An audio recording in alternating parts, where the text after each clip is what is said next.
So this is a trip to the north part of the Sahara Desert. The basis of this trip is around using survival tactics and techniques are found online and practically using them in a situation that they are required for, hence the reading from the text online. I've just woken up. It's my second day in the desert. Very dehydrated. Night sleep was interesting. It weren't the worst in the world. It did get very cold in the early morning hours, but other than that, it wasn't the worst sleep I've ever had. What I did do earlier, so before the sun was going to come up, what I did was upturn rocks like these, similar to this method.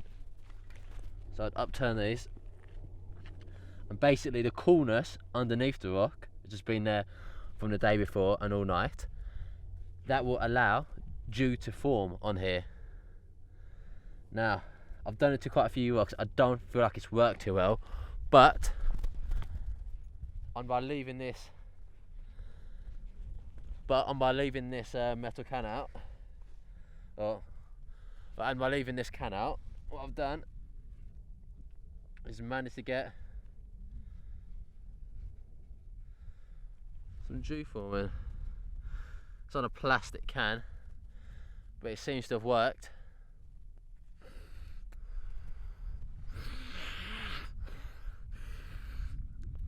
What I've done is put that on my lips rather than use my tongue, because I don't want to dry my tongue out on the plastic can. But yeah, that's kind of wet my lips a little bit. It kind of makes you feel a bit better. It's not a lot, it's not enough, but it's better than nothing. It's a trick that old Bedouins would used to do when they had to survive out in the desert for any long period of time. If it was on a long journey, they would essentially just flip these rocks before dawn. They'd flip these rocks before dawn like this, and then the dew would form on here. Oh yeah, so I just went to collect some dew droplets from stones. It worked best on my plastic can, which is able to cool to a lower temperature, and it did form on there. Maybe I had the can out at more of a longer, most advantageous time. Maybe the material is different, I don't know. You can also collect dew from plants in the desert, but yeah, like not this part of the desert, I don't think. Just in terms of the fact that there was barely anything on the rocks. Well, there's pretty much nothing on the rocks. There's barely anything on my container. So trying to do that in a way that you can with like the desert grass like this, realistically you've got no chance really getting anything worthwhile from that. When you're out in the desert, if you're in the desert in the middle of the day and you're at like 40 degrees centigrade or Celsius heat, the average person, if they're walking around, will lose about 900 millilitres of water per hour. This will be done through sweat. Now that is a ridiculous amount. This is why you gotta always stay out of the sun, because you can feel it just sapping your energy. You can feel it burning your skin. You can feel the sand burning your feet on the ground. You do have to watch out for signs of dehydration. I haven't really urinated much. Haven't urinated today yet.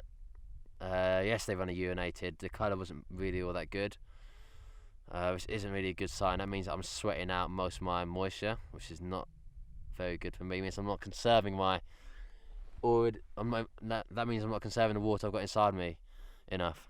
Yesterday in the sun, when I was out here in the middle of the day, my God, I felt so exhausted. You know, I felt nauseous, I felt sick, I felt like I was too weak to even hold this camera. Right now, I can hold this camera fine, pretty much. I'm dehydrated, but I can hold it. But yesterday when the heat was out, oh my God, it felt like I was carrying a brick house in my hands. It was that heavy, I just could not hold it, and I could not keep on walking. I was suffering from muscle cramps as well. My back of my knee was kind of cramping up, which wasn't too good. That's kind of, I think, part of an old injury that I had before I came out here though. Like when you're out in a survival situation, you find water, you just drink it the moment you get it, you know, don't ration it, don't think. It's like those drops of liquid on that container. I've got the plastic one. You drink it as soon as you can. You lick it, you wipe it up, because, you know, first off, it's going to evaporate. Second off, don't ration your water. You know, people have been found out in the desert, dead, dying. People, don't ration your water. People who have been found out in the desert, dead from dehydration with full canteens of water. It's just because they rationed it and the dehydration and death kicked in before they could even finish their water. So it's kind of a bit of a balance. You've got to make your own judgment call. Do you drink it all now? Do you all drink it all later? I drank all my water before I started the challenge, because that is what the challenge is, no water. I have been collecting my urine though, but I haven't put in any today. I'm not sure what I'm going to do with it. If I drink it, it could be quite putrid. It's going to taste absolutely gross. I might try to use kind of a solar still type method and kind of evaporate the water into a kind of purified form. I can see the sun's really coming up now. Like, the weather's fine now. Like, the sun's just starting to come up. It's not hot. It's not cold. I can sit out here naked. I'm fine. But my God, once it heats up again, it's so cyclical. It gets cold at night. It gets really hot during the day. I'm gonna have to spend all my time in the shelter. It's gonna be absolutely like horrible, to be honest. No, I can't afford to stay here for much longer, to be honest. I'm gonna see what I can do. I'm gonna see what water I can gather. You know, try and make a solar still. But long term, I do have to leave. I think most likely it's gonna be today. Oh, I don't feel too good. I had this weird cough as well. I think it's just from sand and dust going into my lungs. And what you want to do is avoid eating. Eating means that the digestive system requires water to digest the food. So the less you eat, the better you will be, and the less water you use up. You can survive 3 weeks without water, about 3 days. Oh no, you can survive 3 weeks without food and about 3 days without water. So you should focus on keeping the water in. You've got stores of fat, stores of muscle on your body to burn in a last-ditch effort, so you can always rely on that. If you are able to keep yourself covered up enough, you can actually reduce your sweat loss by about 25%, which is gonna, you know, increase your survival time by a far distance. So if you're only sweating 1,000 millimeters, keeping covered up is gonna help you survive out here. You can like decrease your sweat loss by about 25%. So if you are sweating a litre per hour, then you're only going to sweat 750, and that 250 millilitres is key. That's a decent sized drink, 250 millilitres, and that's every hour. So keep covered up, keep in the shade. That's what I'm doing. I'm on it out here just because during the day, because the sun hasn't come up yet properly. It's started to come up, but it's not up properly yet. You know, you got to stay out of the sun in between the hours of like 10 to 5. Hikers get caught out in the middle of the day. They just pass out from heat exhaustion and they end up dying. Like right now, it's the perfect temperature. I love this temperature right now. I can survive it here forever in this temperature. But like, it's gonna get very hot in a few hours' time. So my lungs feel. My lungs are covered in dust and sand. You know, some hikers are being out lost in the desert, like the Grand Canyon, and they've died within 2 hours in the middle of the day. But some have survived up to like 3 days by hiking, you know, when it's cool and being clever about what they do. From what I've read, the average Bedouin, who's a native to like the desert and the Sahara type area, can survive on just about a litre a day and be fine, whilst the average person takes 19. They do this by being clever, staying in the shade during the middle of the day. They wear dark flowing clothing. People think white clothing is the best thing. Dark clothing is actually better, because dark clothing will not reflect your heat back into your body. It will absorb the heat, while white clothing will reflect the heat from your body back into your body. Well, you know, they are accustomed to desert life for thousands of years, so they are probably better suited. Like, water's my only priority. I don't care about food. I've seen one lizard, but it was a bit too fast for me to catch, and it was in the middle of the day yesterday, and I couldn't move. I was too hot, too exhausted. Didn't have any energy. Carrying all my bags, it was tough. Odds are I don't think I'm gonna find any real water source out in this desert at all. All the rivers kind of here like seem to have dried up. You know, there are like a few plants here and there, but they're very dry plants. They're very brittle. There's really not really any real amount of water out here, to be honest. You know, as I said, you know, I don't eat food.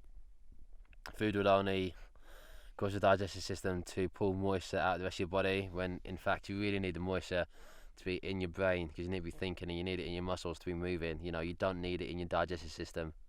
It's just going to be drained. But normally you really need about 1 gallon of water a day at least, maybe 4 gallons of water a day in a desert to stay properly hydrated. So, well, kind of blacked out there almost. You know, if I get heat stroke bad out here, that could be the end of it. Like the middle of the day today is going to be a very tough challenge, because it'll be my second middle of the day out here. And the first one was hard enough, the second one's going to be even harder, because I don't have that kind of water store within my body to be able to keep on going. Yeah, one of the key things about surviving out of the desert is learning the basic between water and kind of movement. Just limit your movement during the day, limit it in any way you can. If someone who performs hard work at like 43 degrees Celsius is going to be using 19 litres of water a day. But someone who's kind of out there for the same amount of time will not use barely anywhere near the same. My arms start to cramp up. It's like the more you sweat, the more you breathe, the more you talk, the more moisture you lose. So be careful. Exactly. When water's scarce, just don't eat. Do not eat. Do not eat. Do not eat. Do not eat. Do not eat. Do not eat. Really, should be drinking about 1 litre of water every hour at temperatures of like 38 degrees. I'm not getting anywhere near that. I'm kind of tired and just like. It's hot. It's hard out here. It's hard out here, and it's gonna get hot, and that's gonna be difficult. Like the number one thing you need in Sahara situation is oxygen. But unless you're drowning in water, that's not going to be an issue. So water is kind of like the main thing. Yeah. Oh my god. So yeah, just like dehydration can be the biggest killers out here. It is always going to be the biggest challenge. You know, you start off with mild dehydration, lack of saliva. Kind of your energy's a bit lower. So you got lack of saliva. So for dehydration, you start off with it being mild.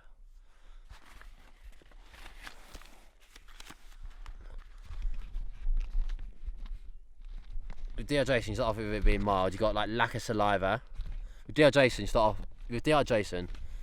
off with it being mild. So you got lack of saliva. You got kind of a decreased frequency of urine. The colour of the urine will be darker, and the amount of urine will be less. When you get moderate dehydration, you get even less urine. You get dry mouth. Your eyes get a bit sunken. Your heart beats a bit rapid. When you get more severe dehydration, oh my god, that's when there's no urine, there's lethargy, there's irritability, you get vomiting, you get diarrhea. And then you've got really that kind of low energy, that passing out, you can't move, you can't drink, you can't move, you can't drink, you can't move, you can't drink, you can't move, you can't drink, you die. So you got to be careful of all that. Hyperthermia is a big risk out here. Your body is just too hot, and when you don't have that moisture inside you to sweat, sweat will regulate your body temperature. As bad as it is to lose that moisture from your body from sweating, then you kind of do need it, because if you didn't sweat that moisture out and that would cool your body, then essentially you would die from your body heating up too high of a temperature. Because the temperature outside is higher than your internal temperature, which raises your body temperature too high, and without the water to cool you down, you're going to have big issues. If you stop sweating, that's when you should be concerned. Because if you stop sweating, then your body can't do anything else to kind of reduce your body temperature, because that's the best thing it can do. Like the heat stress can cause a thing called thermal regulation. This allows for the body heat to overheat itself, and the body will kind of lose its ability to control this. It's always a good idea when you're out in the desert to take as many breaks as you can. Kind of allow your body temperature just to drop slightly, ever so slightly, and that kind of, you feel like you've got more energy almost, but it will just slightly drop, and you're gonna have the energy to keep on hiking out throughout the day. Now, one of the good things about being in a desert is that starvation. And one of the good things about being in a desert is that not eating is not going to kill you. Dehydration will always get you first. So like, food shouldn't be your main priority out here. Now, the odds of you dying of starvation is very low. The odds of you dying of dehydration is very high. If you are going to die, obviously, I don't plan to die. I'm not going to die. Like, I'm not an idiot. So like, you're more likely to die from a different thing. So dehydration. So before you die of starvation, which sets in and kind of will kill you in about 3 weeks, you're more likely to die of injury, you're more likely to die of dehydration, you're more likely just to, be rescued in that time. So since it is a slow process, starvation, you want to conserve your energy, you want to move very slowly. Feel the sun coming out behind those clouds. That's not a good sign. It's going to get really, really hot. Yeah, just save your energy for different survival parties. But I will do, some very low energy kind of looking for some food. You only want to eat the minimum amount of food. Just a bare minimum, and just not feel hungry. If that makes you feel like you've got a bit more energy inside you, then so be it, but don't eat too much. There's something sharp in there. It's these. See, look how easily they stick into you. It's left still in there. Sorry. And so these have been a bane in my life for these past 2 days. You can't see them on the ground very easily because they are very sand coloured, and they just, in every angle at 360 degrees, there's a sharp point in there which keeps digging into my feet. Yeah, anyway, what you really want to do is kind of eat enough, either eat nothing or just eat a little bit, which will keep the hunger pangs away. So like, plants are normally the easiest thing around the world to find, essentially. Plants are low energy. Plants are normally the easiest thing for you to find out in most places in the wild. This is because plants, you don't need to hunt them. It's on the ground. They're decent carbs, easy. You don't spend a lot of energy kind of trying to find them. I think in a desert, I think it's better to look. I stepped in another one. Look at that, look at that, look at that, look at that, look at that, look at that. So in a desert, it's best to be on the lookout for more things like insects, lizards and snakes. Because like, if you're just trying to find out with plants, then you need kind of an expansive knowledge of all the what plants to eat. And as you can see out here, I've only ever seen one plant, and it's that plant right there. And those are dry, and those are inedible. You're stepping. Another one. Another one. So yeah, I think the sun's starting to come out. So whilst there are all kinds of edible creatures in the desert, they're hard to find, because there's less for them to eat on. Desert is a very barren land, so that means there's very few creatures per square kilometre versus, say, a jungle. Whereas jungle is just teeming with insects all over the place. There's not really any mosquitoes out here. Mosquitoes are a sign of there's a lot of life a lot of time, and there's absolutely not much life out here. So yeah, in the desert you can find things like ants, scorpions, grasshopper, centipedes, tarantulas, snakes, lizards. And I've always said, okay, my feet are just like, these rocks absolutely cane to walk on. It's just constantly uncomfortable on your feet. But yeah, you should always eat your reptiles and snakes because they can have bacteria in them, as they are. My energy levels are starting to go. A way to look for like lizards or snakes, mostly like lizards in the desert. Snakes are less common. It's to turn over rocks, so like this. They can often be underneath rocks. They often like to bask in the early morning sunlight just to get their body warm for the rest of the day, as they can't regulate their own body temperature as they are reptiles. Same thing that snakes do. Another one of those sharp things in my feet. But yeah, what you want to do is be very careful where you put your hands. When you put them down, kind of move them quick and don't wait around.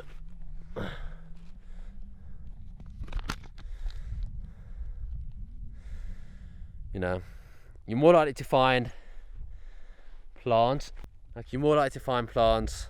Well, you're more likely to find insects and creatures to eat lizards in places where there's a lot of plants or vegetation. There's not a lot around here, so I've got really nowhere to look in particular. You know, the more like to be, say, near to maybe that plant, but it's just a barren place. It doesn't make that much of a difference. You know, lizards can be found quite out in the open at the time. You can kill them with like a stick or throwing rocks at them, or just catching them very easy. You know, in the early morning hours, they like to hide under flat rocks. So you just pin it, kill it with a rock, very easy. A snake is a similar way, with like to bask out in the sun in the early morning just to warm up their body. But you gotta be very careful they don't bite you. You know, be careful exactly where you put your hands. Don't put them in any crevices. You know, I've seen crevices around here. Avoid putting your hand in there because you never know what's in there. You do see on these survival TV shows, you know, they see a crevice, they find a snake or they find a lizard, it's done straight away. That's because they put in hours and hours of editing and loads of times that they would actually not find anything. That's just, you know, they don't really often find stuff in kind of holes, because a hole might be there, but most holes aren't really inhabited. They're holes which have been used in the past and are no longer being used now. You know, there's so many dangerous things out in the desert. You know, insects are out there that can kill you. They can carry diseases. Flies carry diseases from feces to feces. So you really want to be careful exactly what you're doing and exactly what you're handling. You know, you've got to check. You know, you don't want to be stepping over a rock like this and see a snake on the other side, so always go around the rock and be careful, because that's where they like to hide in, kind of that camouflage and kind of hide in the shade. Never shot one of these. There's quite a few that time. So see that the fact I'm walking around barefoot means our feet are at risk of being bitten by snakes. They can be at risk of being just, you know, standing on rocks, standing on anything that could be sharp.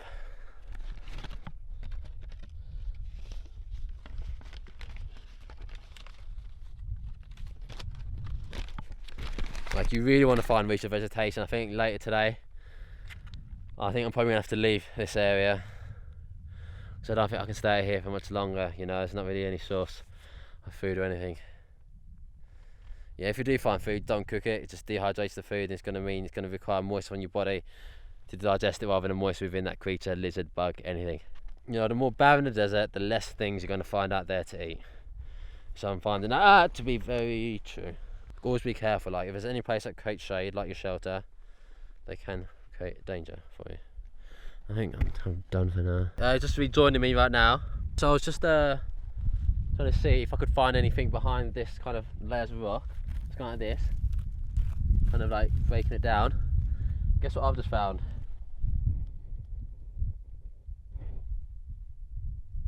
Some kind of nest. It's some kind of nest slash webbing for some kind of spider. Be a large one. I can see its legs. Its legs are white. You can maybe just about see it. I don't know. It's right there in the middle of the screen. It's got a big body. What I need to do is make a decisive blow, kill it straight away. If I don't kill it straight away, odds are it's going to get away, because I don't have the energy to be able to run fast enough to catch it. It might go into another crevice. So I'm going to get a large rounded rock. I can see it in there. I can see it in there. I'm just going to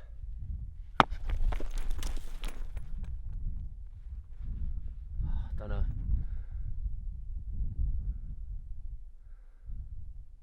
No idea. I've no idea.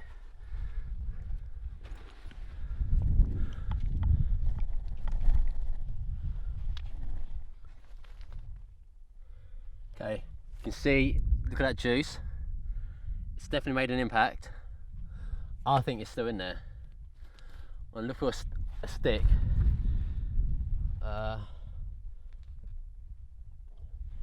Unfortunately, there's no really good sized sticks around here. I don't want to leave the area because I don't want to lose it. There we go. Here, this will be okay. It's a weak stick, but it's the only stick I've got.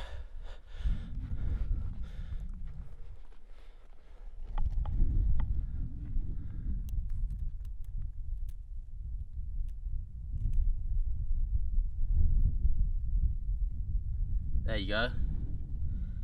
You see that?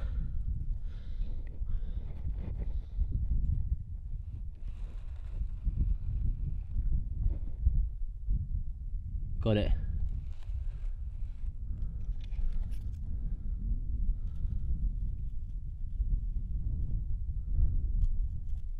Oh, how juicy it looks. It's still slightly alive.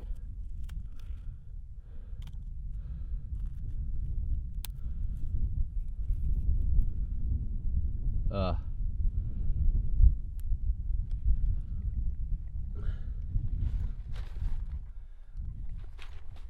Let's get a nice flat rock to put it on.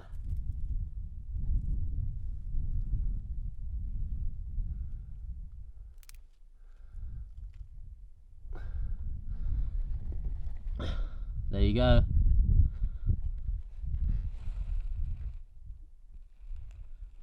There's a bit of food for me. It's a pretty big one.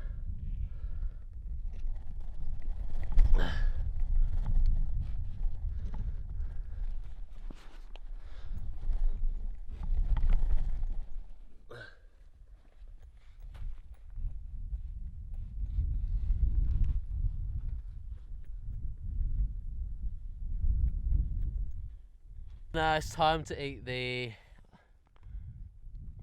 twice. I can't identify what kind of spider or tarantula it may be. No idea. Please let me know if you do know. Unless it's gonna be way too close. Twice, I don't know what this spider or tarantula may be. Could be poisonous, I'm not sure. Let me know if you do know what type it is. I want to eat the legs and the abdomen. I want to leave the head. And just cut it open with a sharp. Look how sharp that is.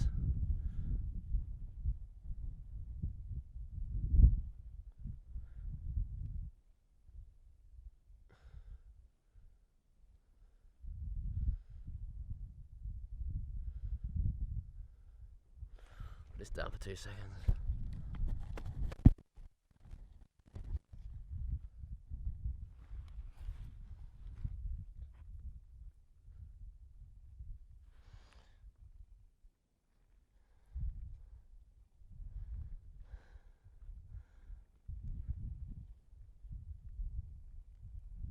I don't really want to waste any part of this creature.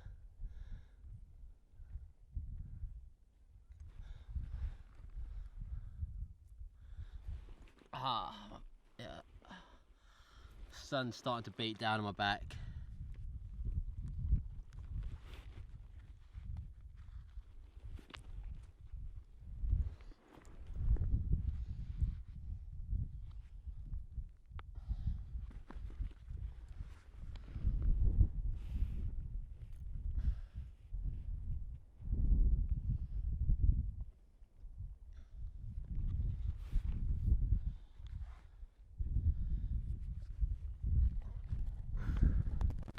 So yeah, I was going to start off with the legs.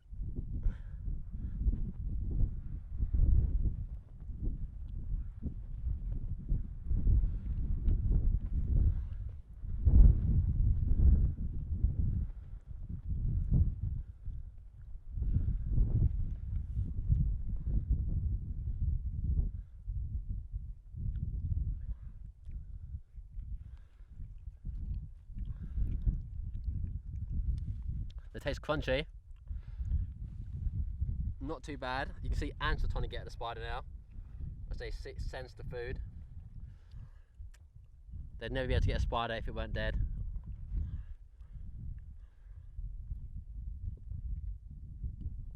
Not too bad. Now the abdomen's the hard part. Like, I want to cut the head off.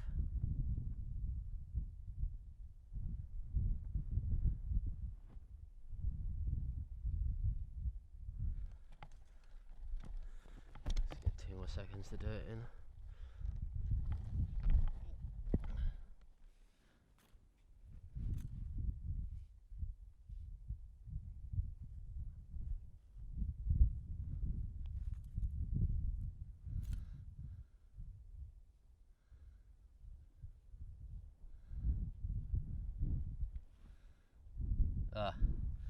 Look how juicy this abdomen looks. Well,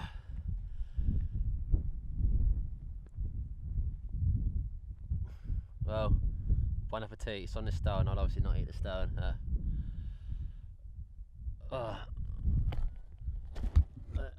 turn this camera there so you can see it better.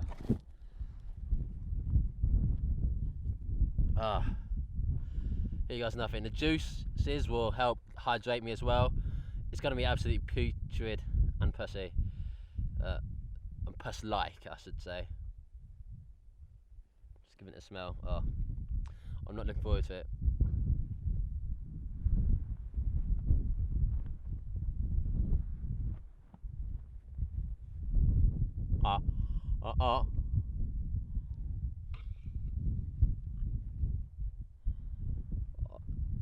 Oh.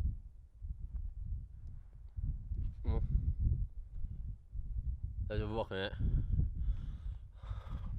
I'm gonna swallow it.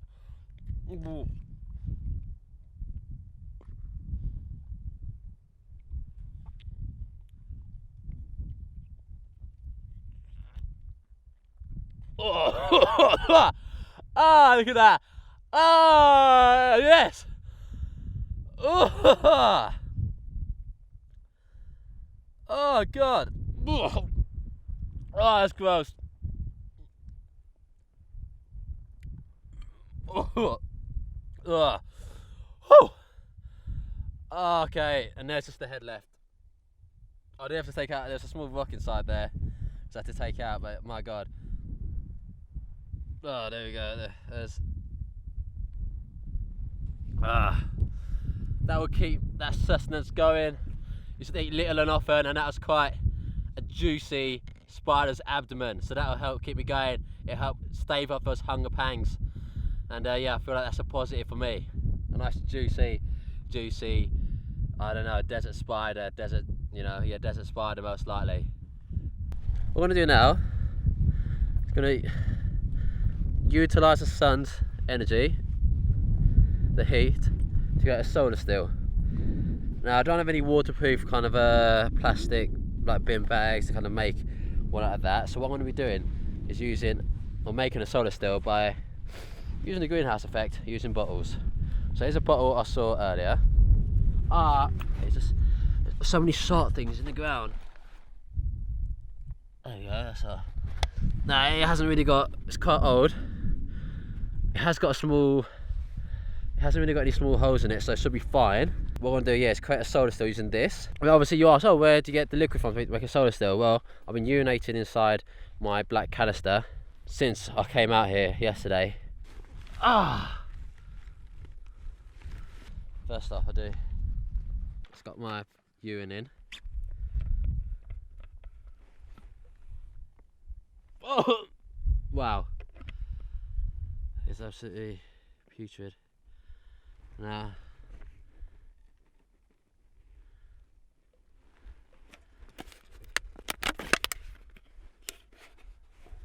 I'm able to put that in, balance that together, like so.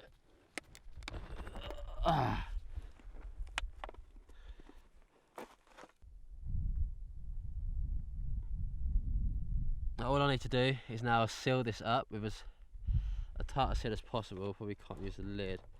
I'm going to seal this up using some of the parachute material, and then any droplets will go into here. My problem is that it's quite an overcast day out in the desert today, which means that it may not evaporate this enough.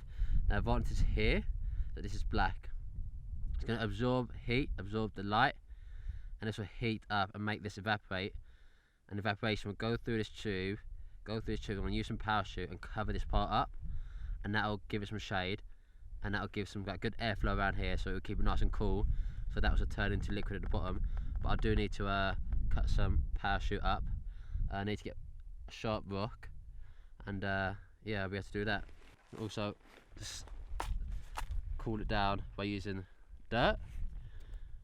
Will help keep the sun off it. What I want to do is smash a rock down on another rock until I get a sharp enough piece.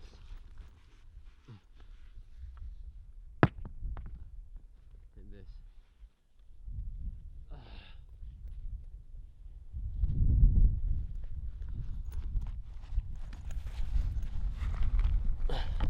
What I want to do is smash this rock over on that hard one in the ground.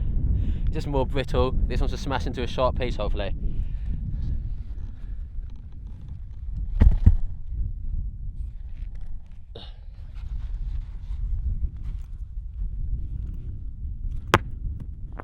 I need to do it harder.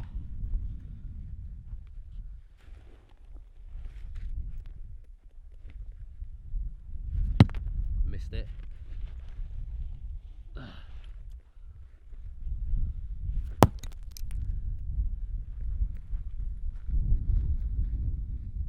Oh, nice.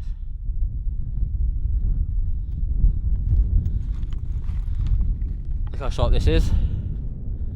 I'll be able to use that and cut this parachute up.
Once you get a tear inside it, it cuts a bit easy. I'm going to put it parachute pieces underneath a piece of rock to stop it from blowing away.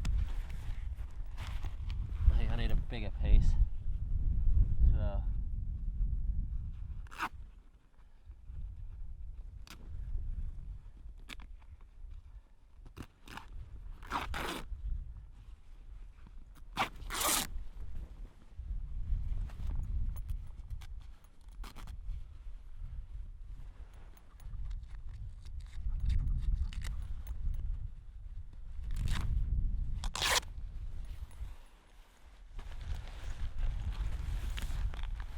Nylon is partially waterproof, not fully waterproof, so it will help trap the moisture in there, especially when I've got a few layers. So I'm going to use this, and this will cover that in shade, put a few rocks down to keep it in place. There we go, and then just pour that in, it's like a nice seal.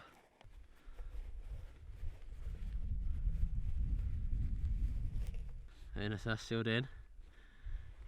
Now, the only way for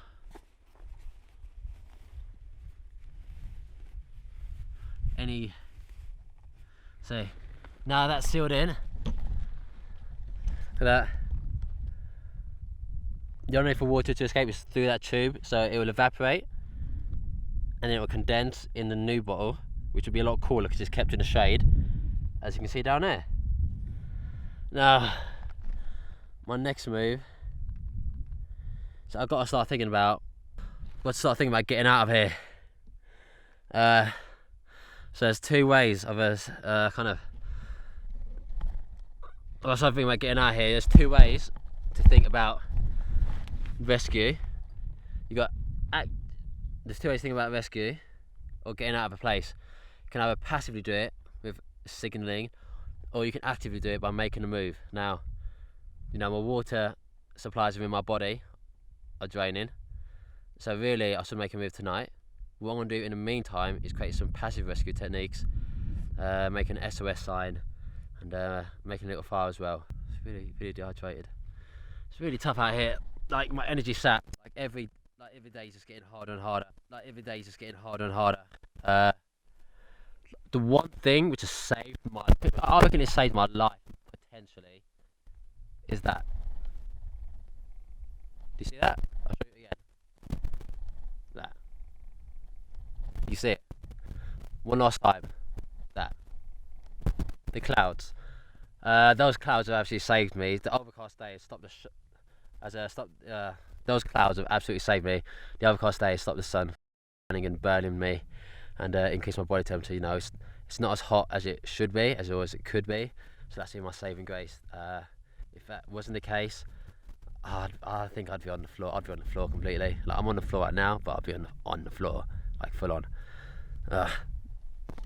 Let's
Now you do have to be careful.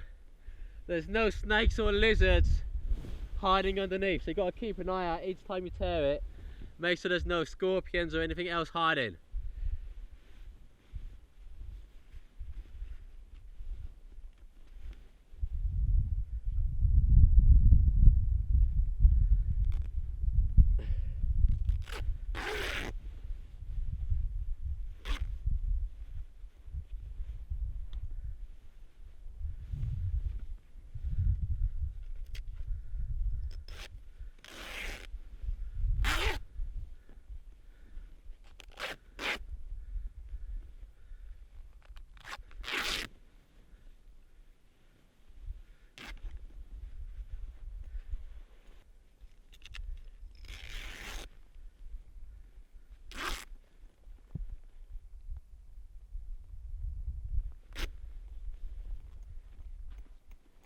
So as you can see, it's really hot outside now. The sun is shining bright. But now it's pretty much time. I need to keep my energy and keep my moisture, so I've got to stay underneath here. This will keep me many degrees cooler than being out in the direct sunlight. What I will do though, oh my knees, oh my god, it hurts. Let's move these rocks, take out all the big ones. It's literally just, it says like a shifting method. The big ones stay in your hand whilst the small ones fall through the gaps of your fingers. There we go, see. Let's put a bit of parachute down as well to make it a bit more comfortable. I think I'm gonna have to climb that at some point. There's my solar still. Oh, I'd say some rocks fall down on me there.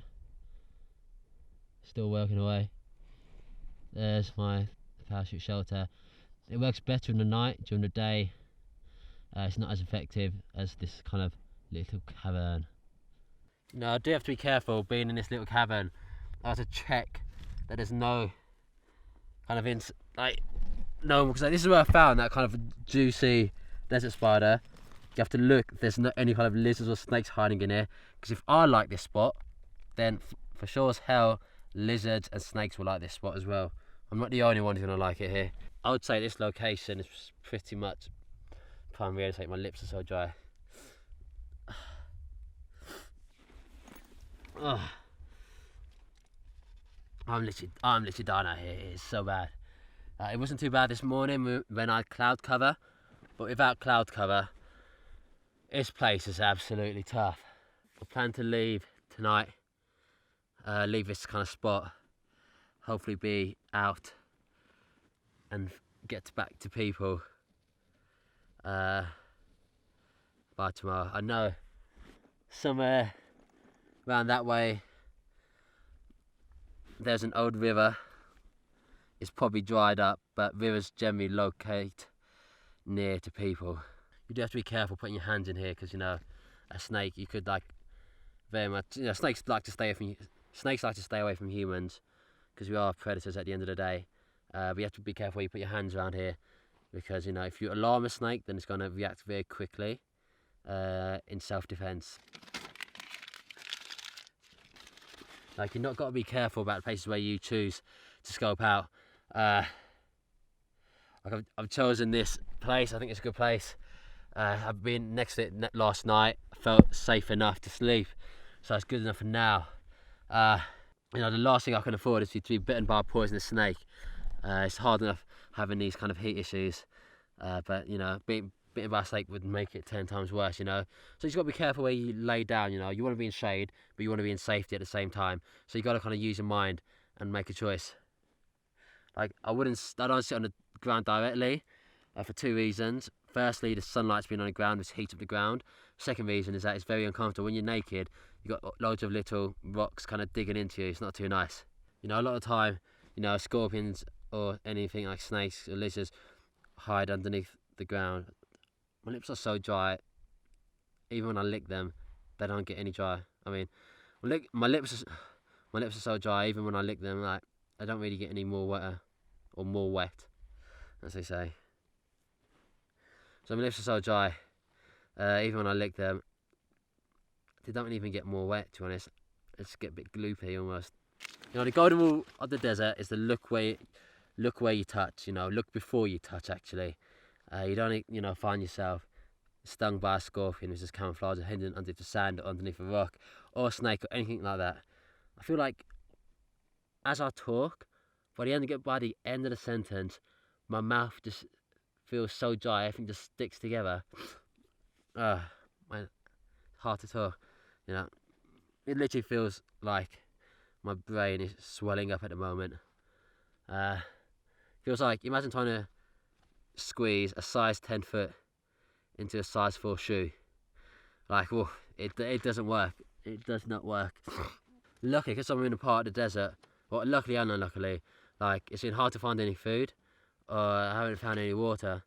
But because I'm in quite a dry and quite a part of the desert where there's just no vegetation, it's meant that I haven't had to come across a snake, which was, I could try and kill it.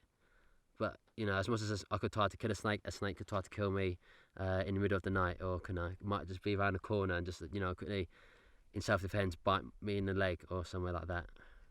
Hey, so one thing I want to do during the day, I think it's around like midday, it's got to be about 1 or 2 o'clock, is, you know, staying in shelter. This is as cool as you're going to get in any part of the desert right now. This has been in the shade all day long, so it's not really hot to the touch. It might not be comfortable, but at least I'm in the shade. The sun is right overhead and I've still got shade. I should be thankful for that. I should be thankful for the clouds which covered me this morning. since I do plan to be staying in this one spot for quite a while now, because it does have shade, and you know, see, I can't even talk. Like, it's really hard out here. I don't think it's hard to kind of comprehend how difficult it is out here. Yeah, so since I'm in the shade, I think I'm going to since I'm going to be stay put in here in the shade, I think I'm going to make an SOS sign. If anyone sees it, anybody will be able to see it. I'm kind of doing this more for an example. But yeah, you never know. Now, the biggest danger in the desert is exposure, the heat during the day and the cold during the night. So, you know, I'm staying in the shade, staying cool. It's gonna take a lot less moisture. I don't feel like I'm burning up. I'm avoiding getting sunburn, which is good, because sunburn will make your skin dehydrate, and it will make you even hotter than you were before. So this is a good sign. The best defense against the sun is simply, it's not about covering yourself in ash or mud or anything like that, or clothes. It's really about good shelter. Stay in shelter, stay out of the sun. That's your best defense against the sun. It's the only real, truly effective defense against the sun. All the other defenses just minimize it. This kind of actually gives you a solid defense. You know, whilst I'm still getting more dehydrated, my lips are getting more and more dry. And I do wet my lips by using the urine, because the salt content of urine, it probably makes it a bit worse, but it kind of makes it better for the short term. And I do have plenty of urine left in that bottle to use up. You know, the sun rays are so dehydrating. You know, the wind is a killer as well. I'm using this time in this kind of shade to kind of assess my situation. I've got a bit of a plan going now. When you're in the shade, you know, you can make a better kind of formation of ideas, because it kind of reduces your stress. You're not in the heat, you're not getting heat stress. You're able to kind of conduct your thoughts without thinking desperately about water so much. So, you know, my plan, I think, is to stay here until the sun goes down. I'm going to make my way up that little mountain.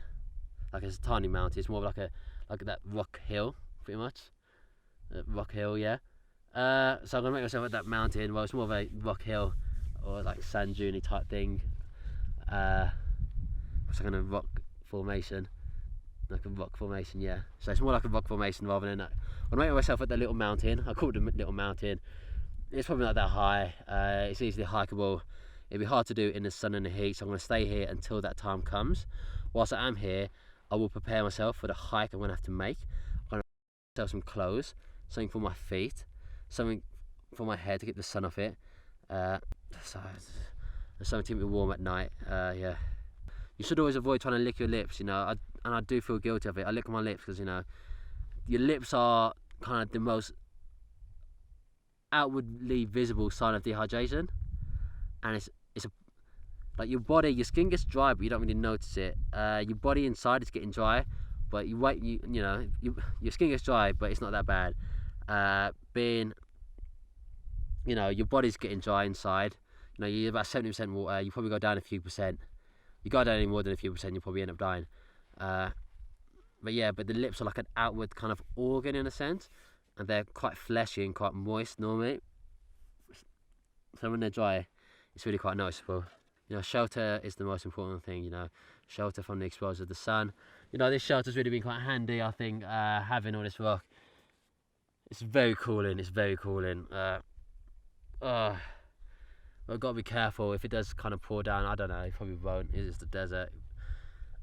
You can get a flash flood in this area quite easily, because the desert feels quite hard. It's quite tough and almost impermeable at some point, so it's not going to soak up the rain.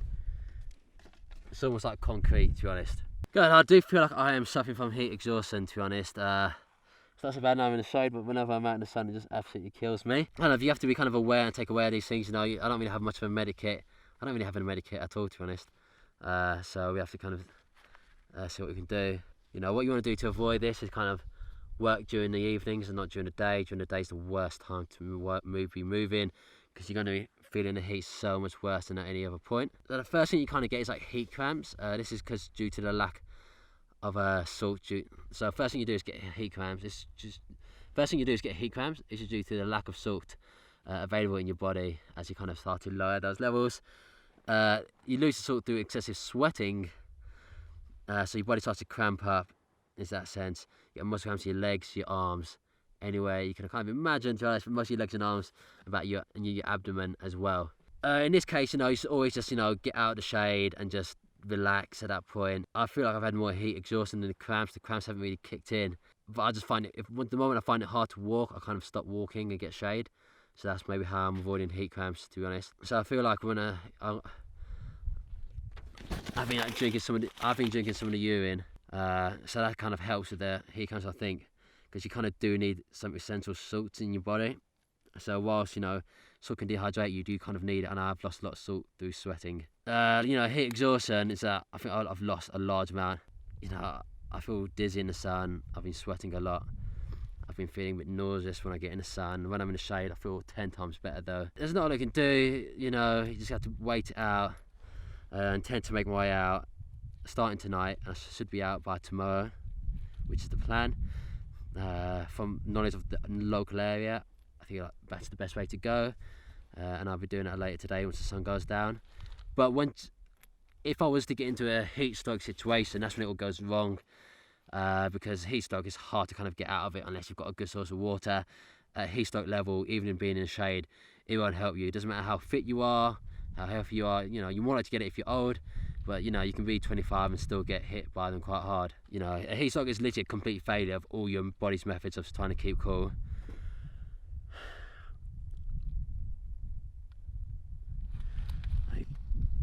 Like, you know you're heat stroke when you start making bad decisions. I don't think I've started making bad decisions yet. I'm not too irritable, so I think I haven't got heat stroke. I've had heat stroke before. And I was cycling through the Sahara desert, and I started to kind of kept cycling, kept pushing myself and making bad decisions. But this time I'm in the shade. I've got my head screwed on right. You know, I know what I need to do to get out of here. So it's all about awaiting. It's all about, I know what I need to do to get out of here, so it's all about a waiting game, to be honest. Now, if you get heat stroke, this is the point where your body temperature is rising and your body temperature, and heat stroke is when your body temperature is rising and your body can't do anything to slow it or cool it down. That's when you're not sweating.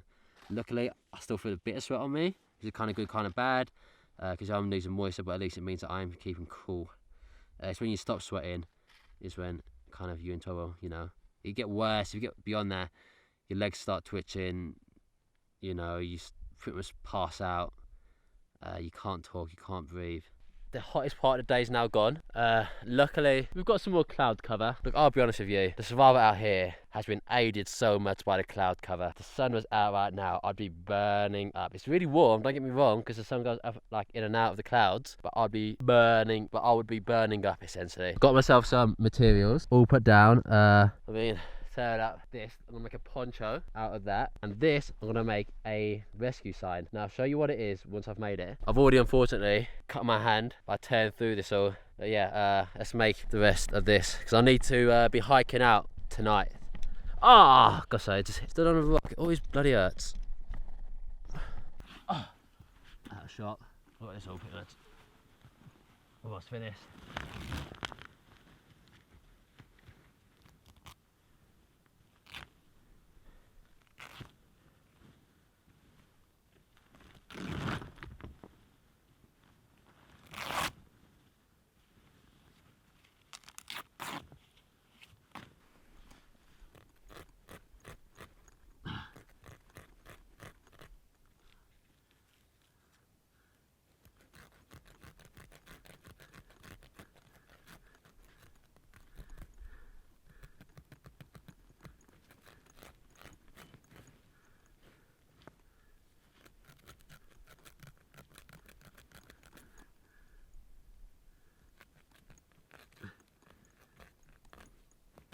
Almost.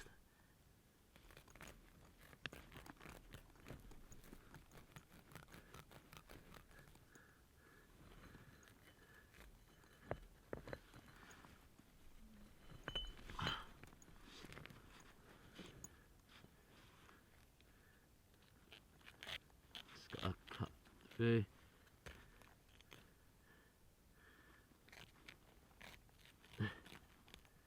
Well, for these strings, I have to time it on. There we go. It's a bit more.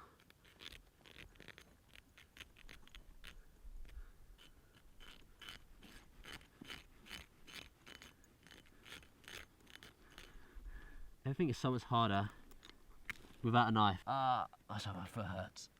There we go. Did a bit. Let's just get this all more in the correct place first.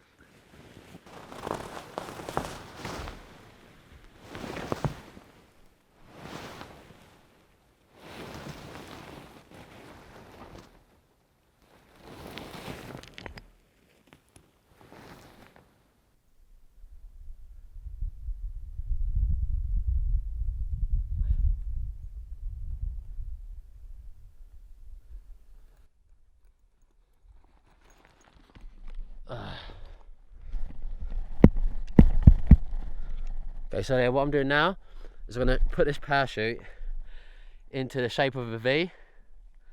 A V is an international sign, an internationally understood sign for rescue.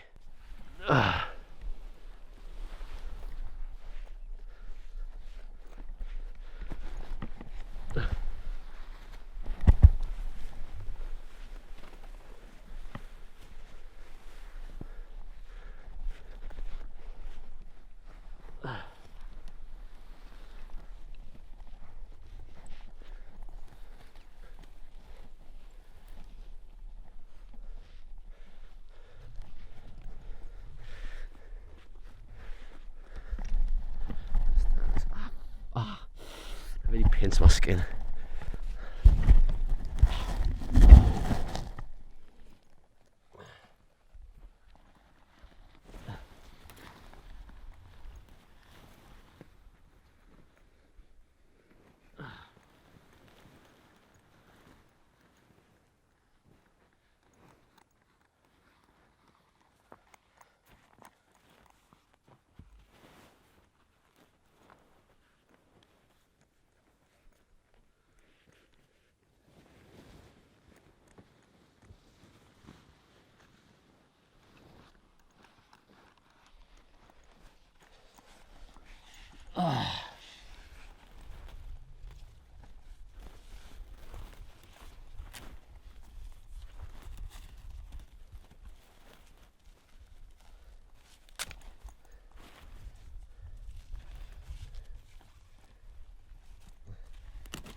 For now. Look at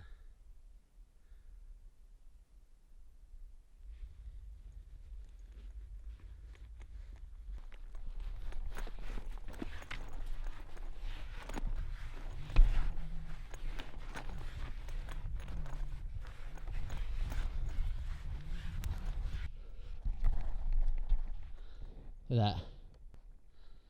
Oh. Nothing but these dunes in the way. But as you can see, that V side is very noticeable. If anybody comes, that V side is very noticeable. If anybody comes in this area from any of these peaks, they will see that V distinctive from the brown beige sand and dust, and they will know that that's a place where somebody is looking for rescue. One thing I will very quickly do is that I'm going to put some stones and rocks on this V shape. The way I see it, the more defined I can keep the V, the more distinctive it will be, and more deliberately. The way I see it, the more defined the V will be, the more deliberate it will look, because the wind may blow it away all over the place. Because it is a parachute, it is quite lightweight. Together it's quite heavy, but it's quite lightweight. So, just gonna.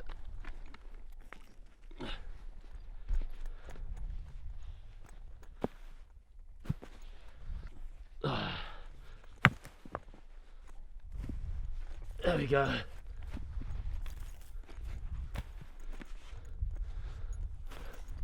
Now that's going to stay in place much better than if I not put any rocks on it to weigh it down. Time to make me some clothes. Ready for this hike and wear out. There's so many sharp things on the floor. It's unreal. It's unreal. So one of the clothes I'm making will be some shoes. Well, not shoes exactly, but you know, some socks really. It's just something to protect my feet, both from the heat of the ground, as well as protect my feet from the sharp objects. Just any kind of thin layer will help. There you go. Yeah, I found this rag earlier. I wasn't sure what to use it for. I'm not really going to use it for anything, but I did pick it up, you know. So here, got myself some material, nylon, and some laces, essentially, which are the strings from the parachute.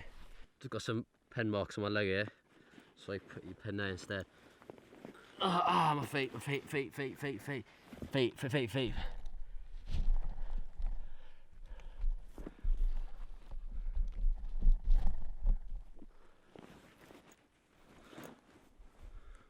Okay.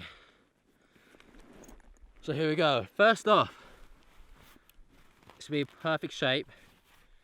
Take a bandana. There we go. Just roll it over a few times.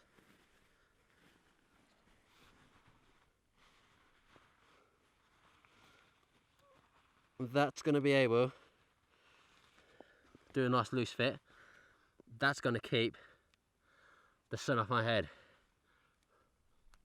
Now with this, complete that, I can reduce the glare, but what I'm going to have to do is make some eye holes. So I'm going to have to look where my eyes are in a bit. Also, well, I'll do the holes eyes in a bit when I find a sharper rock, but yeah. You can also put this over your mouth for using a sandstorm, and it also keeps your moisture inside your mouth while you're not going to be breathing out and letting all evaporate. So there we go. 2 pieces there done. Now to make the shoes, which is the hard part. This is kind of more improvised.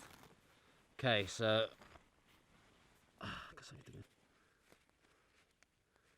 there we go.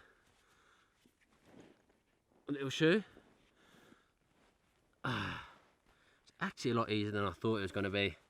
These will protect my feet from, look at those feet, they've been worn down. Look how you got my skin colour there, and it's all just white from rocks and just minerals. With these I can put another layer on. Got plenty of material. The more layers the better. There we go. Just double tie that. I can use these as essential laces to help keep it all together. Almost like the Roman sandals of times of old. Don't put them too tight, I want them to be tight enough to stick together, not so tight that they let themselves go. Back to the front, there, wedge it between that knot. So the more different place where you put knots, the more secure it's going to be. So that when the train does actually wear it down the base and kind of cuts the strings, at least they'll have different knots, so it won't make as much of a difference. There we go, let's finish them off with a nice little bow. There we go. Isn't that little cute little shoe? Let's finish it off tight to the ankle. Doesn't make a difference where. There it is, little bow. Let's tie up the loose string, just so you don't fall down. You want to tie up all the loose string, just so you don't fall down. These are only to be worn once. You're not meant to be taking them on and off again anyway. Oh my god, that feels good. Wow. Wow. It's making a world of difference. I don't feel just like tiny pieces of rock jabbing into me, and I don't feel thorns digging into my feet. Absolutely lovely. It's going to make my hike 2 times easier, especially when it's dark. I won't be able to see where to go. I'll have my infrared vision, but I won't know where to go ultimately. Nice. Look at that. Let's take a punch. I need a sharp rock.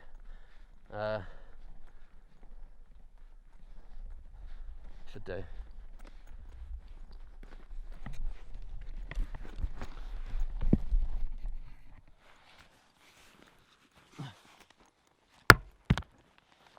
Harder.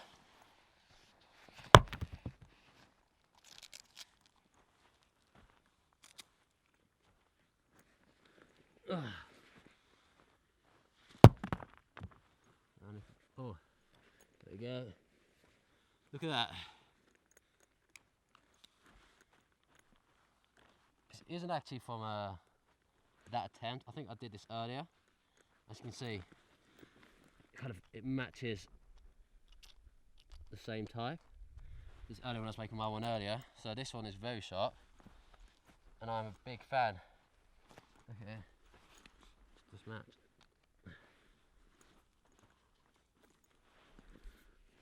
Yeah, see. Pretty handy. Didn't really need to smash that right there. Okay.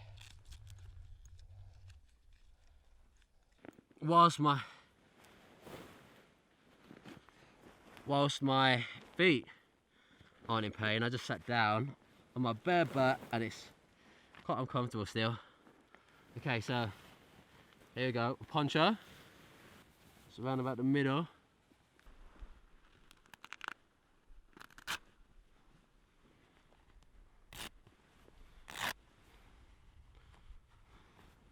Got a big old head, so need to make it a bit bigger.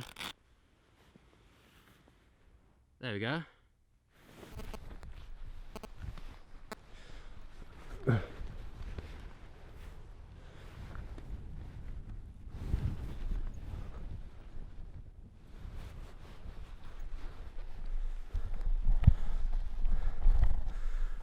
Now I've got a working poncho as well. It's a bit long, so I'm gonna have to make it a bit shorter. But done.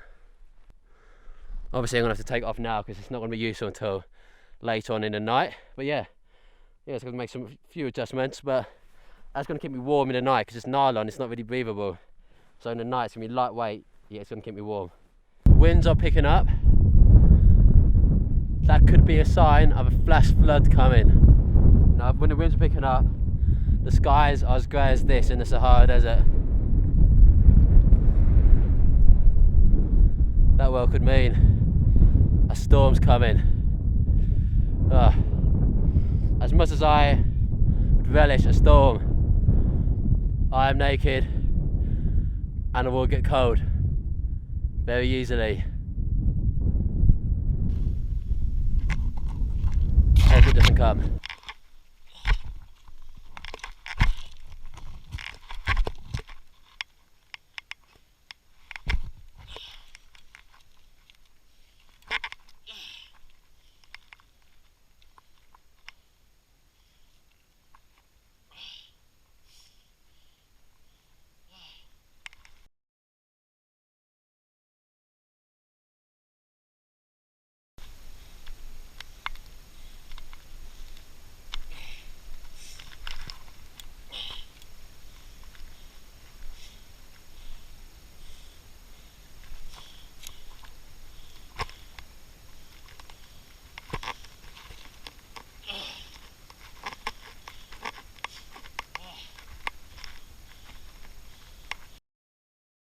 That's my way down.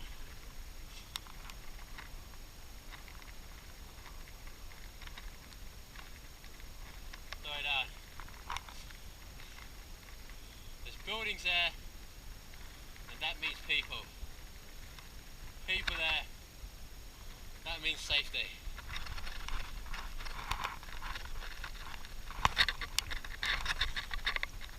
I'm in a bit of a predicament at the moment. My solar still hasn't been too successful. There's only a few droplets in there. I guess because it's been quite an overcast day. It's now the evening, and I plan to It's not even, and I plan to essentially hike out tonight. You know, it's getting nice and cool. It's almost ready to hike, but I want to wait till it's actual dark. And that hiking will, you know, be made a lot easier by the low heats, because it helps keep me warm during the night if I keep on moving. So it's kind of win-win. Yeah.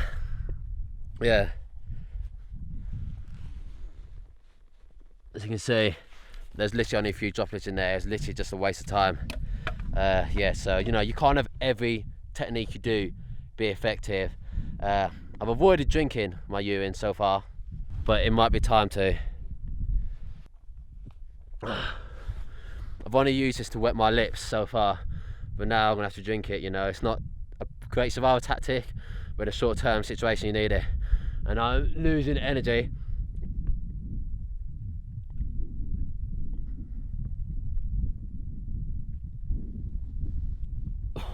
Oh, that's absolutely gross. But there's a thing I knew that was going to be bad. It's worse than I thought. It was worse than I thought it was going to be. Just take into account, it has drizzled. It has drizzled a bit these past 2 days, but it's not enough. It just falls to the floor, evaporates straight away. It just doesn't form into any kind of thing you can lick. Even on the parachute, it goes into it, and you can't even lick it off. I'm just wasting more moisture licking it off. I've been thinking about this idea for the past few hours, thinking this is my last kind of chance. I'm going to try doing an enema with this urine. It's not nice enough to drink, so I'm going to try an enema, and essentially my organs inside will essentially absorb the liquid, and it'll hydrate me, and it'll avoid me having that horrible taste. I've seen it done before on TV a few times, enemas, and I know that urine therapy enemas exist. I remember seeing it online at one point, people using urine therapy. They have sometimes drink it, and they've also used it in an enema. They've also used coffee enemas, I guess, get the caffeine into your system fast, and urine enemas. Okay, so I'm going to give it a go. What I'm going to do is lie on my left-hand side. That's the best way to do it, to avoid losing any nutrients from your bowels. But essentially my bowels will be absorbing all this. This is going to be absolutely gross. I bloody well know it. Oh, get a tube going.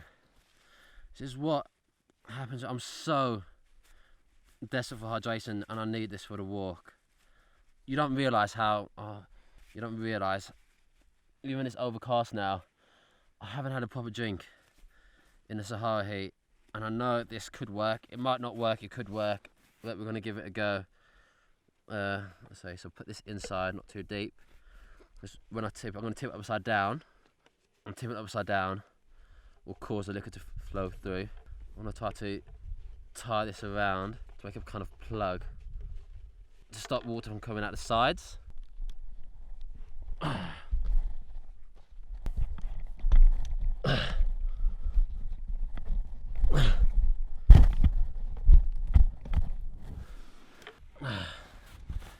Just gonna plug it in, wrap this around. This, force it in. Make it tight.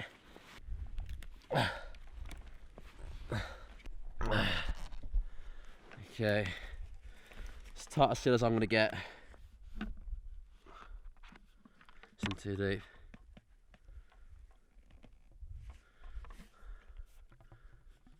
There we go. Oh my god, that looks absolutely gross. Okay, I'm gonna lie on my left hand side. Oh. Oh.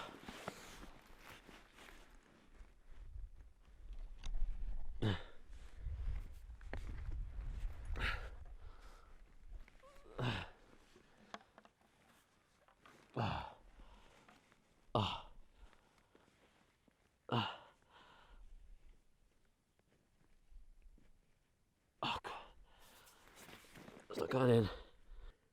Oh.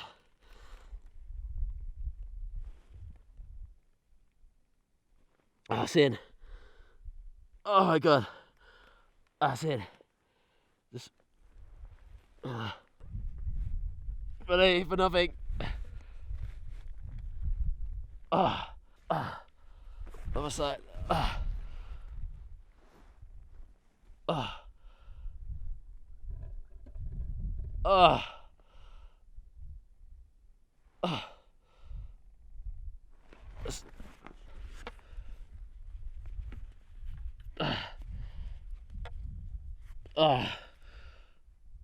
It's going down slowly.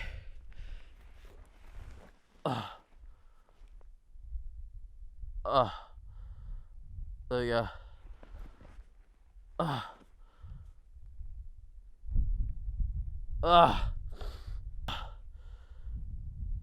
It is going down. Oh my god.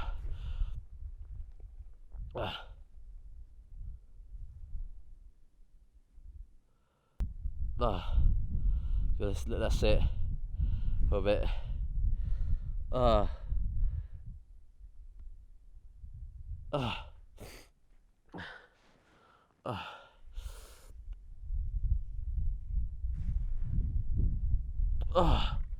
See if that is in. Now it's just a waiting game as it absorbs itself in. Even speed it up a bit.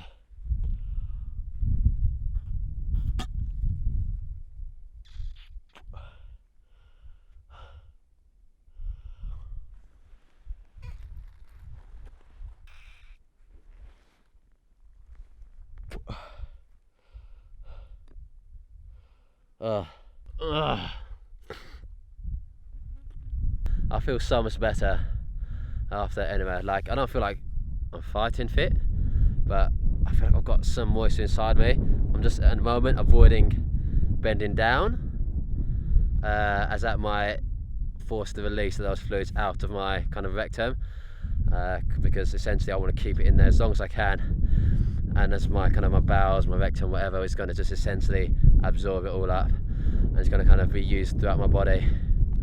You know, I know there's obviously salt in urine, but I've been sweating a lot, and sweating gets rid of a lot of salt, so I've been missing a lot of essential salts. Now my plan. Now I've scouted up there, up the top of that mountain.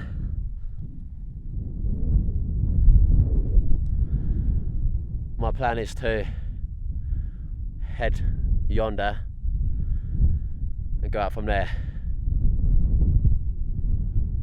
I'm going to just keep standing whilst I can feel the licks inside me, to be honest. It's a bit weird. Just about to take some photos, just general photos, you know, different views, and I just found this on me. I was going to eat that, but oh well. Look at that. Look how beautiful this is.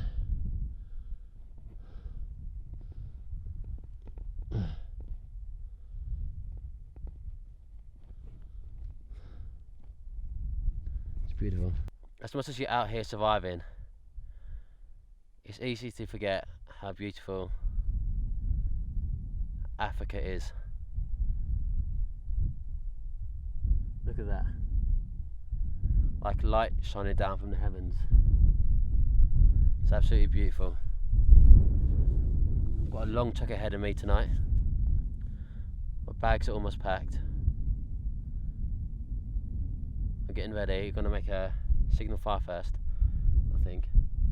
But yeah, my bags are almost packed. I've got an all night long hike out ahead of me, and hopefully I'll be out of this desert in about, you know, by tomorrow at some point, by day 3. 3 days in the desert completed. Again, hasn't been easy. It's been very hard. The dehydration is the worst part, but I've managed it, and I've learned a lot. I've learned about the unpredictabilities of the weather. It's drizzled a few times, but not enough to collect any water. It only kind of dehydrates you more if you try to lick the water, because you're kind of using your tongue.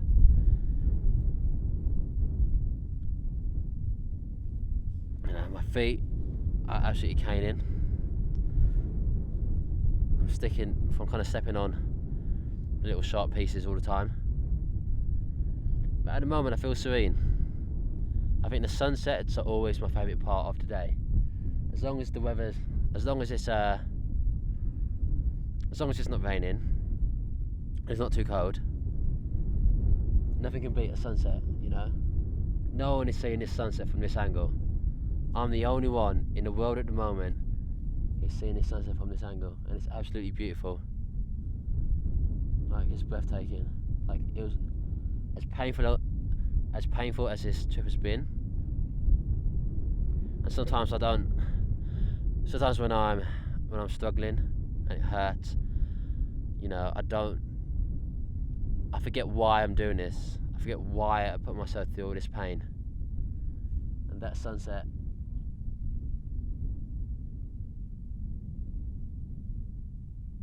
is worth every ache and ah.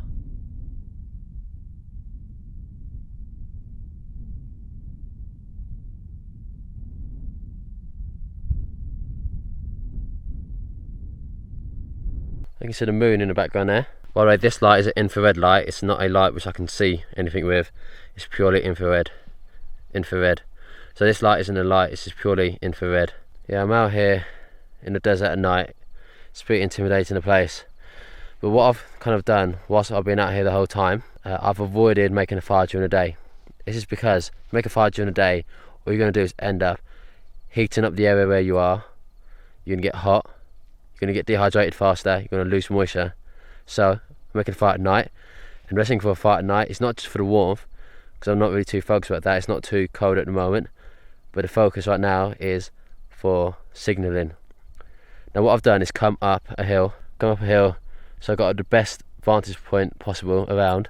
I'm going to set the fire, and then that light from that fire will be able to be seen by so many different people. Well, so I'm going to set the fire, and that light will be seen from miles and miles away. So if there was anyone in the area, we could hopefully try to attract them to this location. We couldn't do this during the day because a fire doesn't create enough light to kind of be noticeable in that distance, and I wouldn't be able to create enough black smoke enough to attract people my way. So yeah, I'm just going to make a signal. I'll put the camera down, and what I am going to do, I'm going to use the battery. What I'm going to do, I'm going to take the battery out of the shotgun microphone. I'm going to use that against some steel wool, and that's going to ignite it essentially, and it's going to help me create like a noticeable flame. I'm going to use that spinning technique first. I'll take the audio out.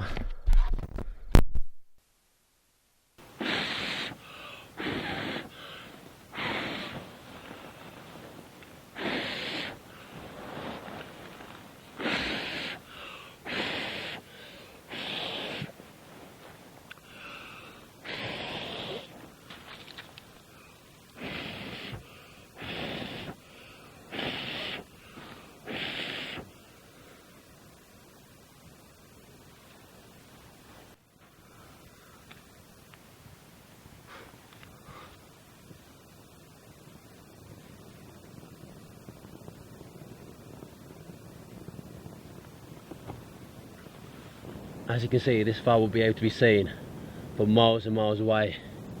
Look at it, it's starting to burn real nice. So stay away, it is nylon so it doesn't burn too well in terms of fumes. Okay, so what I'm going to do is get this. I'm going to tie some of the string that I saved. I've got this steel wool. I'm going to tie this string I scavenged from the parachute. Just tie it around.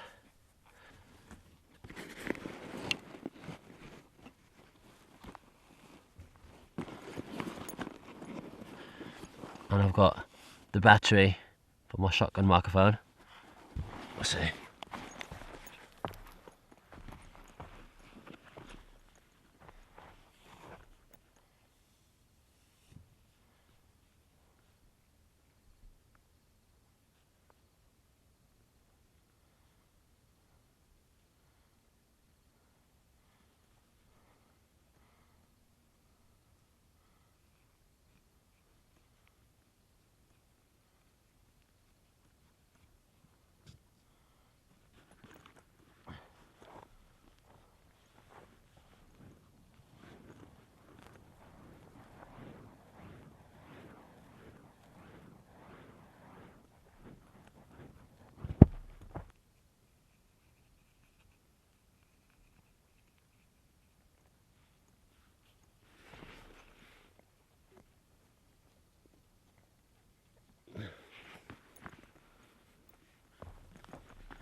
Also use this now.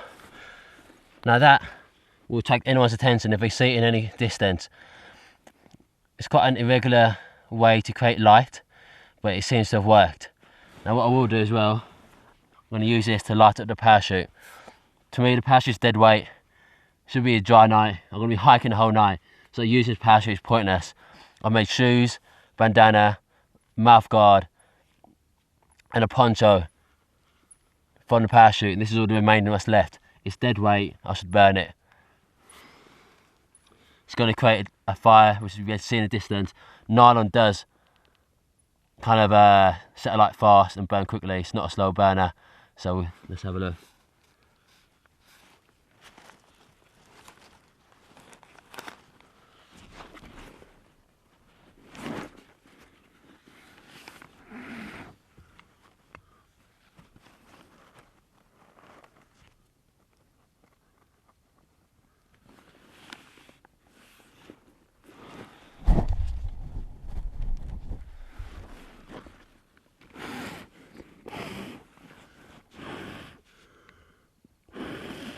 Gonna blow on it to give it more oxygen.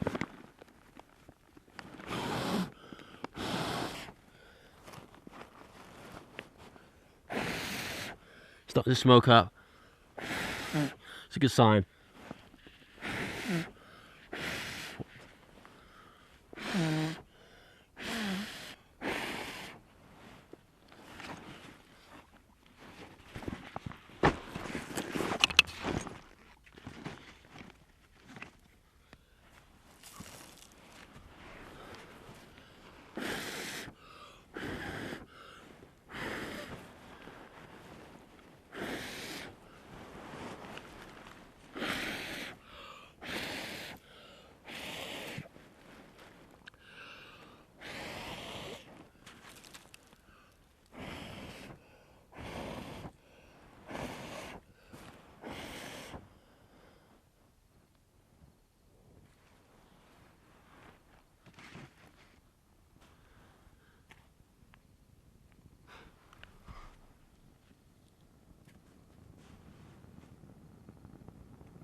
As you can see, this fire will be able to be seen from miles and miles away. Look at it, it's starting to burn real nice. Just stay away, it is nylon so it doesn't burn too well in terms of fumes.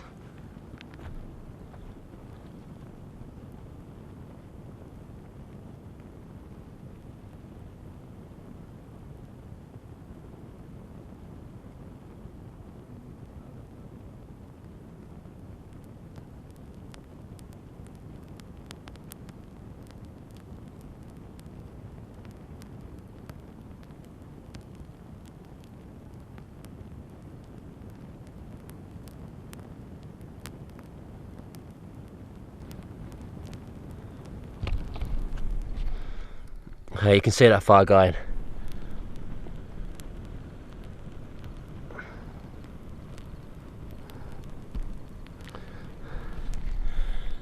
See.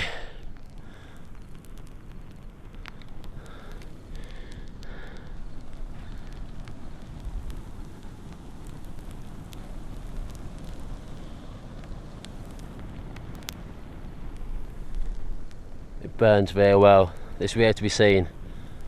Or literally miles in any direction.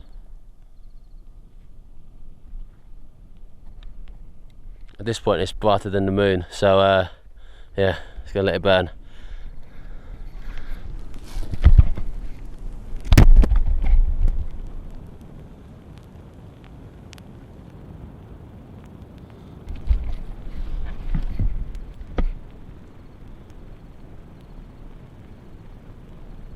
Whoa. This is a thing of beauty, fire. Fire is man dominating this environment, and it does make you feel a bit dominant, to be honest. It's going to go out in probably a few minutes. It's only going to be a short signal fire, as it is nylon. Nylon burns very quickly.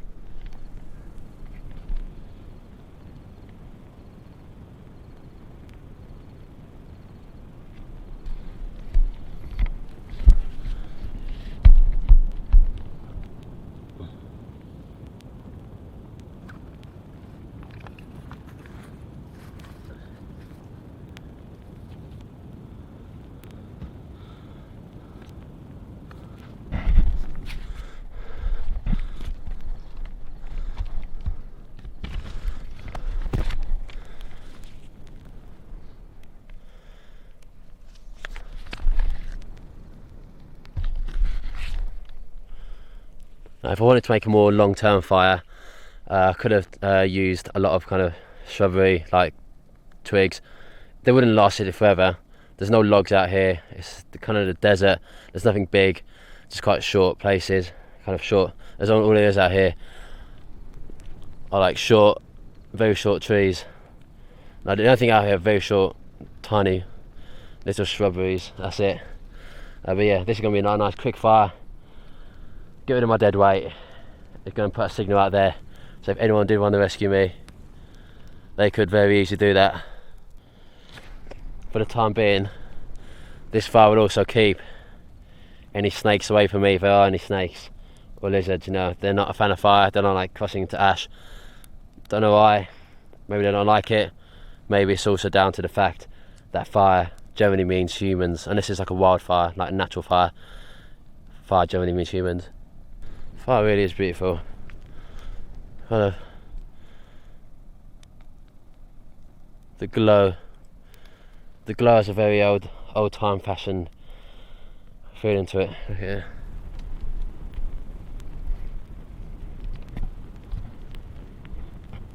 Wow, that's beautiful. Zoom in. Look at that. It's art. That is art. I'm zooming into it. It's beautiful. Look at that.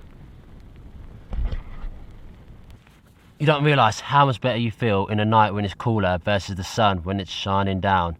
The sun is way too hot. The days are way too hot. But the nights aren't too bad. Especially when you've got a fire next to you. You know, I feel like I've got so much more energy within inside me at night. That's why it's the best time to hike. You know? Whilst my body has the same or less, or it's got less amount of calories in it, potential to burn, well, I feel like I'm better now. Like, the night times where it's at, the heat will exhaust you, but it's fixable, and it's fixed by night time.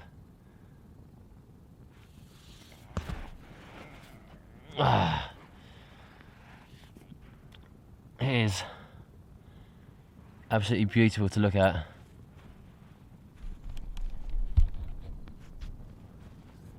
This may well be my highlight of the trip. That and the sunset earlier. Just got a few more minutes left in it, I reckon. Another 5 or so.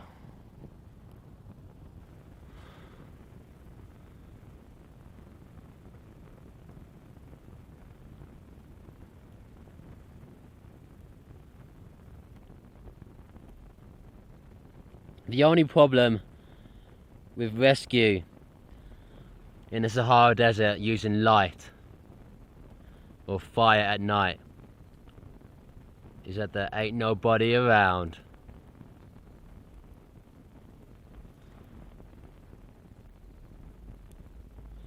So I did this fire on a hilltop. This means there'll be greater visibility all the way around. Because the higher you do the fire, the signal, the more people that can see it. If you did your fire in a valley, then nobody's going to see it unless they're at the edge, at the top.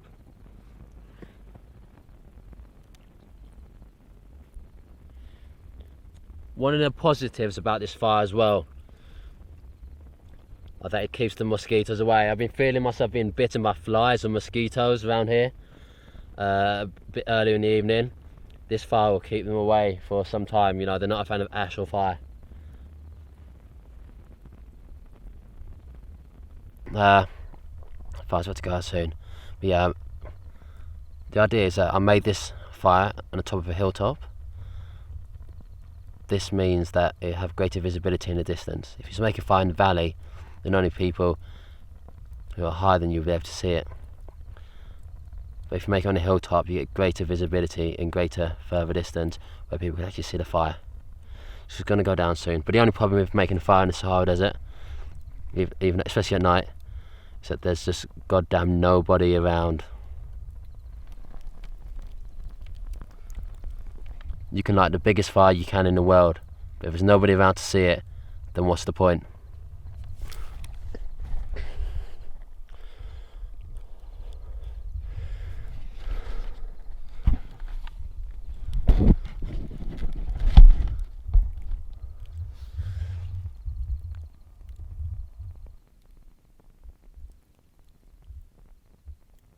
far from a long way away.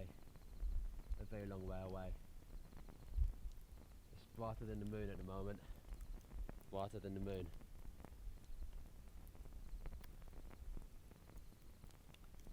Those other lights around it are just my camera lights, by the way, nothing else weird.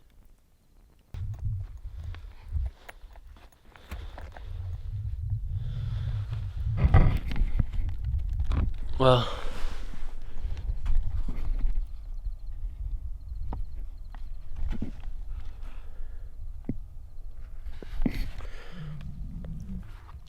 that's the end of the fire. So that was good to it lasted a good 20 minutes, 30 minutes, and that will put out a signal in every direction from miles away.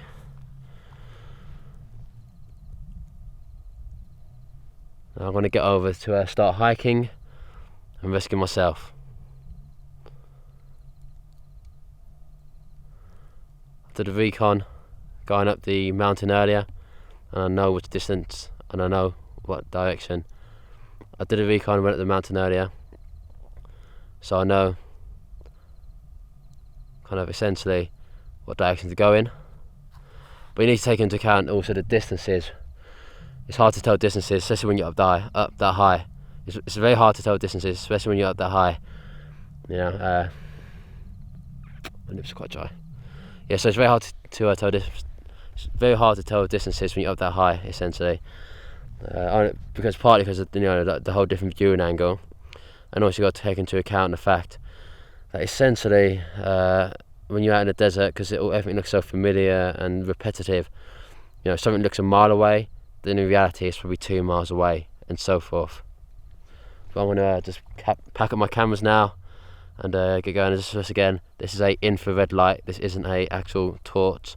It literally purely only works to help this little infrared camera work better, but it messes up my other cameras. So I'm just getting ready to leave camp.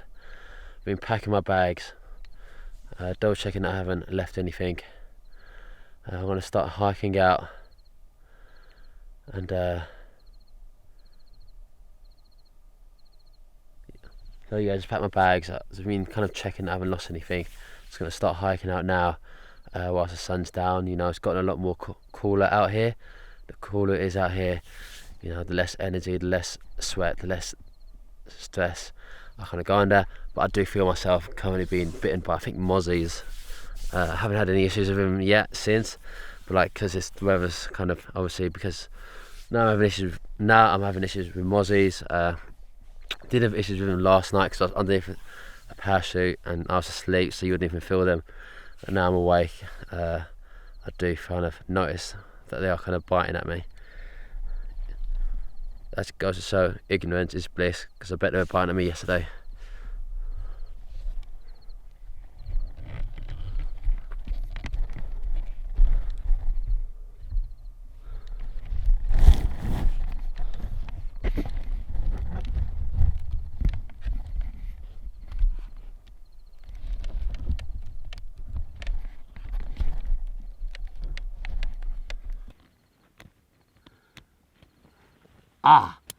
Mozzie.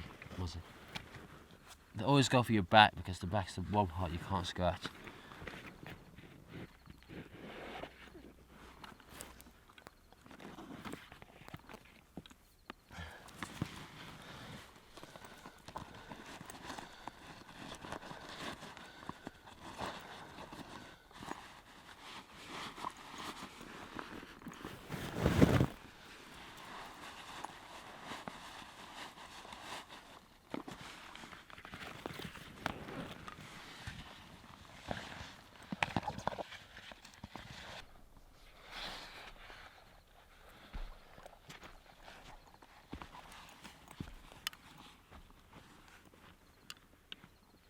So hiking out,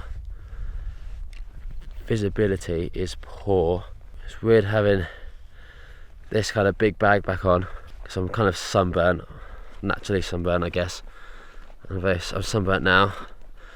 I've had worse sunburns though. The ground's very unsteady. Visibility is gone, I can't see. So I just stood on something really sharp. It's these again. So if you can focus to see that. Those sharp balls. Let me just.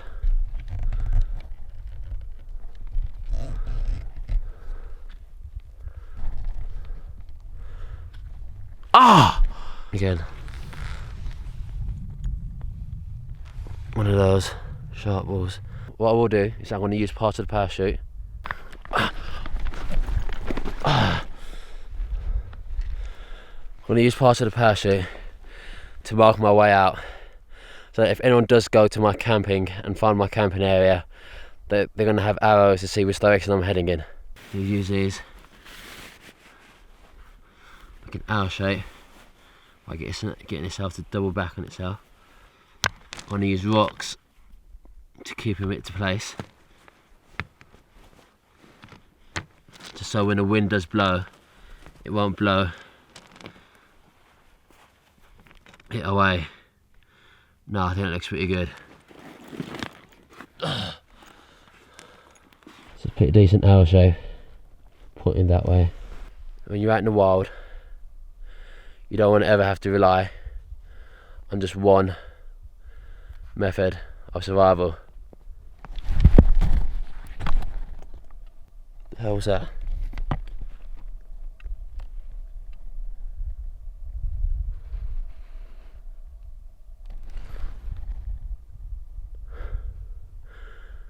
I definitely heard something scuttling around.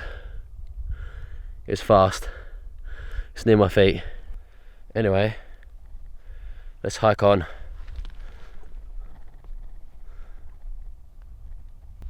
What's that noise? You know what?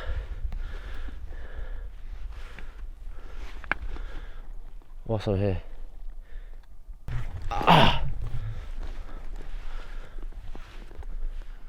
It is starting to get a bit cold. I'm going to put on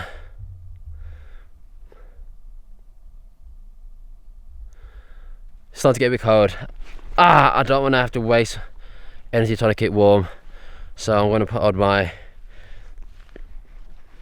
I can't even think of what the word is. This dehydration's getting to me. I can't even think. Poncho, getting bitten.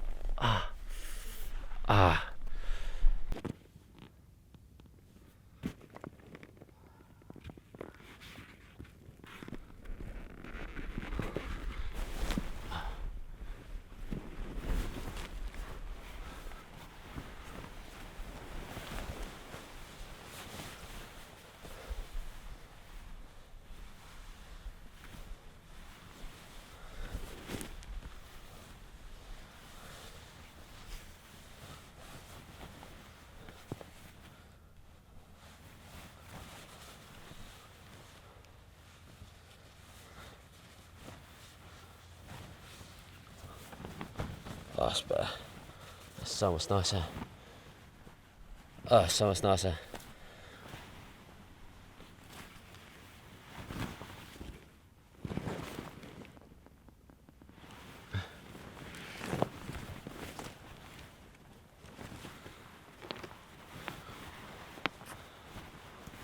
So let's get the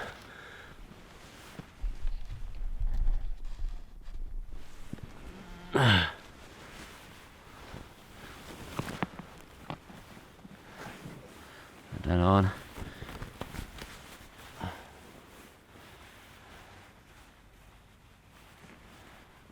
Also, I did make this bandana to keep me cool during the day. It was overcast, so I didn't really need to use it to get the sun off me. The sun's not shining on you, it's kind of just another layer to trap heat in. Which is what I'm going to use for it now. I'll use it for now. I can't. Take it back to my Jimi Hendrix looks. There we go.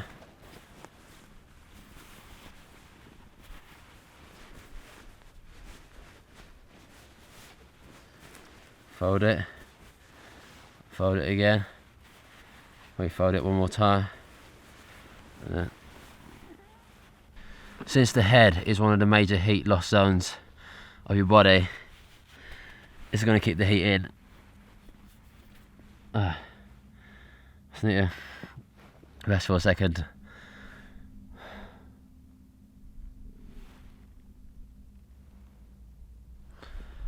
It's a bit, yeah. It's a bit knackered, to be honest. Starting to get really tired.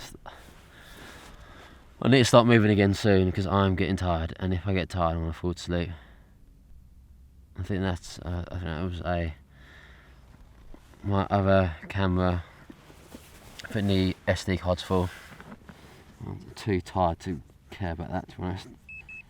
Stop. I don't know why I'm making that sound. Okay, so I think you turn itself off. Oh, mate. I'll tell you this. Sitting down and doing nothing is so much nicer than walking. You can really feel the cold without this poncho over your screen.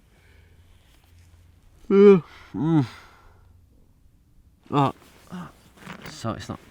I really should not be on the ground staying still, but I'm just so tired. I want to lie down for a bit.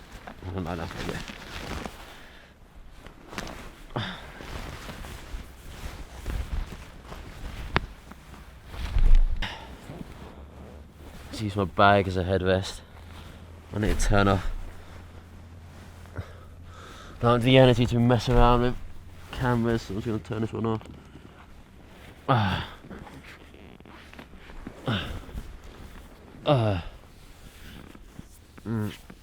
Let's talk. You know what? As I go, I'll be a trooper. Okay, let's. It's kind of comforting. To see your own face on camera. God.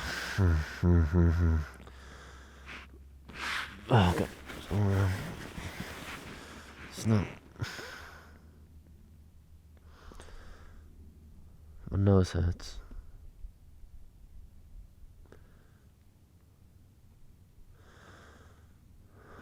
I don't want to sleep. I know.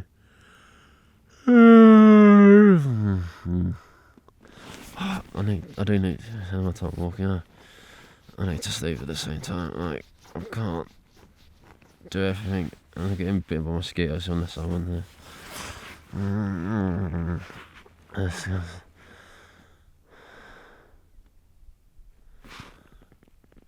thought I said. I know I don't have that far to go. In terms of distance away from where I need to go, it's not a far distance. It's probably just like a couple of miles, literally just a couple of miles. But I'm just trying to do it. I'm just trying to do it at night because it'll expend less energy and I'll be out sooner tomorrow if I start to walk at night.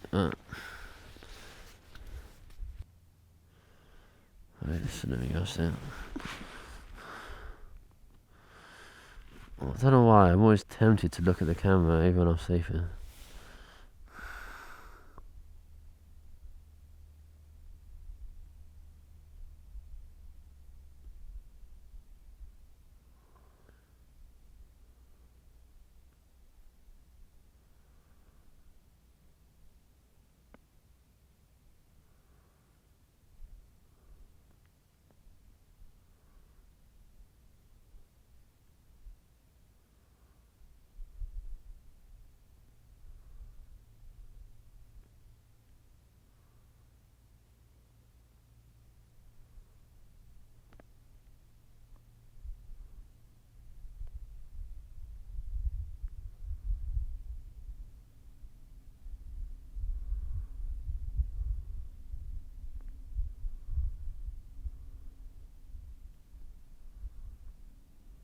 Tell you this. I'm gonna not nip my lips. I'll tell you this. It's not a terribly bad temperature out here tonight. Like, I'm a bit chilly, but it's not like uncomfortably chilly. Oh, but no, I don't lick my lips. It's not uncomfortably chilly.